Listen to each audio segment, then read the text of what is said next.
जब कुंती का विवाह नहीं हुआ था, उसी समय सूर्य के अंश से उनके गर्भ से कर्ण का जन्म हुआ था। परंतु लोकलाज के भय से कुंती ने कर्ण को एक बक्से में बंद करके गंगा नदी में बहाया। कर्ण गंगा जी में बहता हुआ जा रहा था कि महाराज धृतराष्ट्र के सारथी अधिरथ और उनकी पत्नी राधा ने उसे देखा और उसे गोद ले लिया और उसका लालन पालन करने लगे।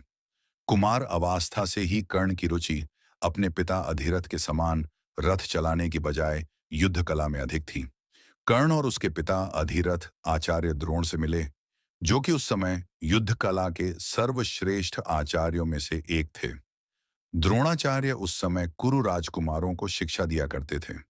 उन्होंने कर्ण को शिक्षा देने से मना कर दिया, क्योंकि कर्ण एक सारथी पुत्र था और द्रोण केवल क्षत्रियों को ही शिक्षा दिया करते थे। द्रोणाचार्य की असम्मति के उपरांत कर्ण ने परशुराम से संपर्क किया, जो कि केवल ब्राह्मणों को ही शिक्षा दिया करते थे। कर्ण ने स्वयं को ब्राह्मण बताकर परशुराम से शिक्षा का आग्रह किया। परशुराम ने कर्ण का आग्रह स्वीकार किया और कर्ण को अपने समान ही युद्ध कला और धनुर्विद्या में निष्णात किया। इस प्रकार कर्ण परशुराम का एक अत्यंत परिश्रमी और निपुण शिष्य बना। कर्ण दुर्योधन के आश्रय में रहता था। दैव योग तथा शकुनी के छल कपट से कौरवों और पांडवों में वैर की आग प्रज्वलित हो उठी। दुर्योधन बड़ी खोटी बुद्धि का मनुष्य था। उसने शकुनी के कहने पर पांडवों को बचपन में कई बार मारने का प्रयत्न किया।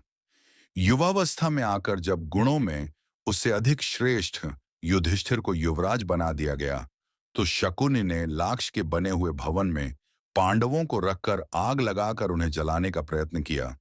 किंतु विदुर की सहायता से पांचों पांडव अपनी माता के साथ उस जलते हुए घर से बाहर निकल गए। वहां से एक चक्रा नगरी में जाकर वे मुनि के वेश में एक ब्राह्मण के घर में निवास करने लगे। फिर बक नामक राक्षस का वध करके व्यास जी के कहने पर वे पांचाल राज्य में, जहां द्रौपदी का स्वयंवर होने वाला था, गए। पांचाल राज्य में अर्जुन के लक्ष्य भेदन के कौशल से मत्स्य भेद होने पर पांचों पांडवों ने द्रौपदी को पत्नी रूप में प्राप्त किया।